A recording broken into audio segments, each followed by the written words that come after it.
Hi, my name's Matthew, aka EZBOT, and today I'm going to perform a track that I've been playing for about a month or 2 months at some local live shows, and it's been a lot of fun, and I was really excited when I first wrote it because I incorporated my modular, which I don't touch as often as I would like to, considering how much I've invested in a modular, but this song takes advantage of my modular, and it's all based around a bass riff that I wrote using a module called the Manis Iteritas, along with a bunch of other modules to make it sound a little crazier. But I sampled it into my dig attack, which unfortunately has to sample it down to mono because it was a really wide stereo sound, but it ended up just fine and I've been enjoying it quite a bit. It's a bit of an aggressive track. So I'm gonna play it for you, and then after the performance, which is different literally every time I perform it, there's definitely been times that I think I've liked the performance more than the time that's in this video, considering I'm filming this part after I've already played it. But I think it's good enough, and I don't want to spend a million years just recording it over and over again. And a lot of what I do really is just about live performance. That's kind of what gets me excited and inspires me to go write music, is the idea that I'm going to play it for some people, hopefully soon at a show. And that's how this track came about.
Okay, so now that the track is complete, let's kind of talk about the sounds. As I mentioned before, this bass line was inspired by the Manis Iteritas, or it is the Manis Iteritas, which is a full voice module. And it's a cool module. It's a lot of fun. It's very similar to the Bassilimus Iteritas, which is another very popular module by Noise Engineering. All you have to do is feed it some pitch and a gate. It's got a built-in envelope, built-in modulation, but of course, modulating it is awesome as it is with any Noise Engineering module. And then I fed it into a bunch of filters and adjusted those and played with those with some other modulation sources. Now I put that all into my Digitact. Most of this track is Digitact, and often with my songs, a lot of my music starts on the Digitact because I really like to sample my synthesizers, like, my Prophet 5 running into a microcosm or something like that, and use that as the bed of a track and get inspired that way. So almost all the sounds are here on the Digitact. There's this lead melody that's very important to the track, I think. It adds a lot of moodiness happening on the Digatone, but let me just bring it all down to this bass line for you. So this is just the bass line that I recorded from my modular system into my Digitact. And then this is the lead melody I'm talking about that is important. It comes from the Digatone, and it's this replacement for my vocal line, which is saying, we've got to get mad, we've got to get even. And honestly, this track was kind of political in my mind because that's what I was thinking about. I'm not going to talk about the politics that inspired it, but yeah, it was during a time that some political upheaval was happening, and I was feeling frustrated, and this music was kind of an outlet for me. I also want to point out that I am using my Octatrack performance template for this track, which is something that you can pick up yourself if you'd like, either from my Patreon, which is where I update it regularly and deliver new templates for the Octatrack, or on my Ko-fi page, and you'll find links for that in the video description. So here's that lead melody, which I think works really well with this. Some really band kind of style drums, just like tss, yes, tss. Here we go.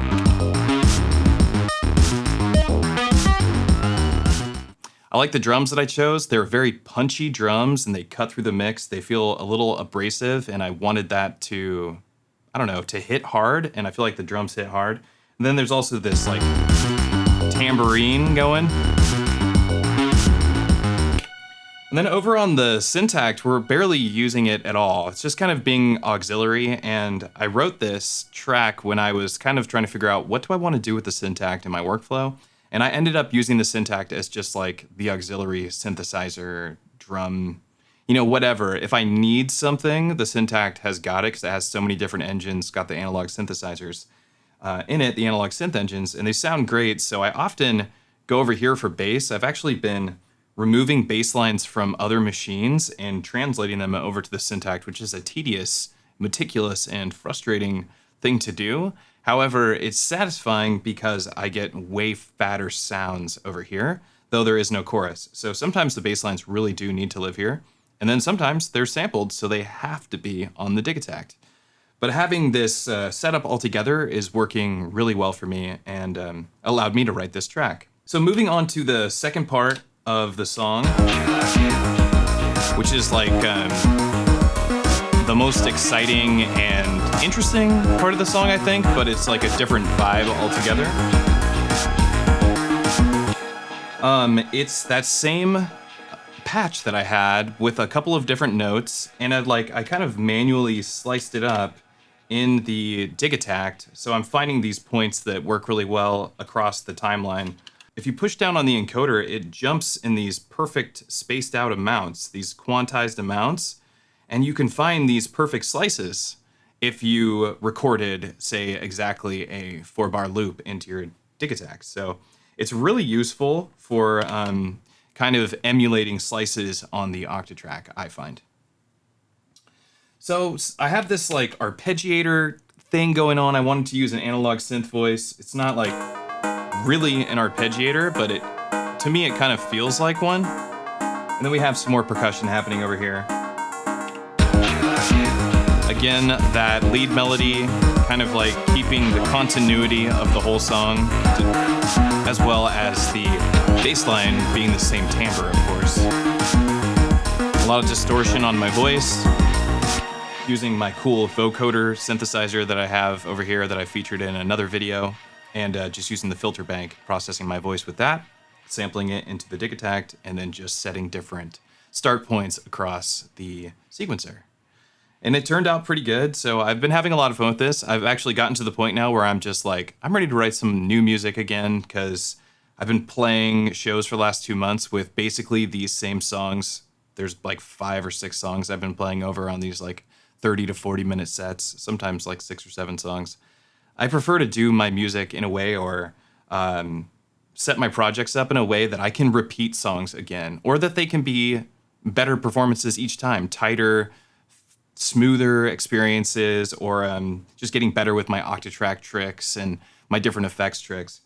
And this song really lends itself to a couple particular sounds. I really like the glitchy sounds, kind of the beat repeats for this one, because it allows me to like play with the song. It's so straight, it's so on the beat, if you know what I mean, that when I'm doing these glitchy effects, grabbing little moments and repeating them, they're a lot of fun, and they add a lot of animation to the music, to something that feels like it's just going forward, and we can kind of just take it off its track for a second and then bring you back to it. And it feels good, I think. That's what I wanted to talk about, just share a little bit about where my head was at when I was writing the music, what I was thinking about. I guess the last thing that I want to say is that there's not a lot happening in this song compared to some of my other tracks that I'm doing some like really crazy sequencing. I'm playing with modulation a lot. I'm doing sequencing on the octatrack, sequencing effects into my tracks.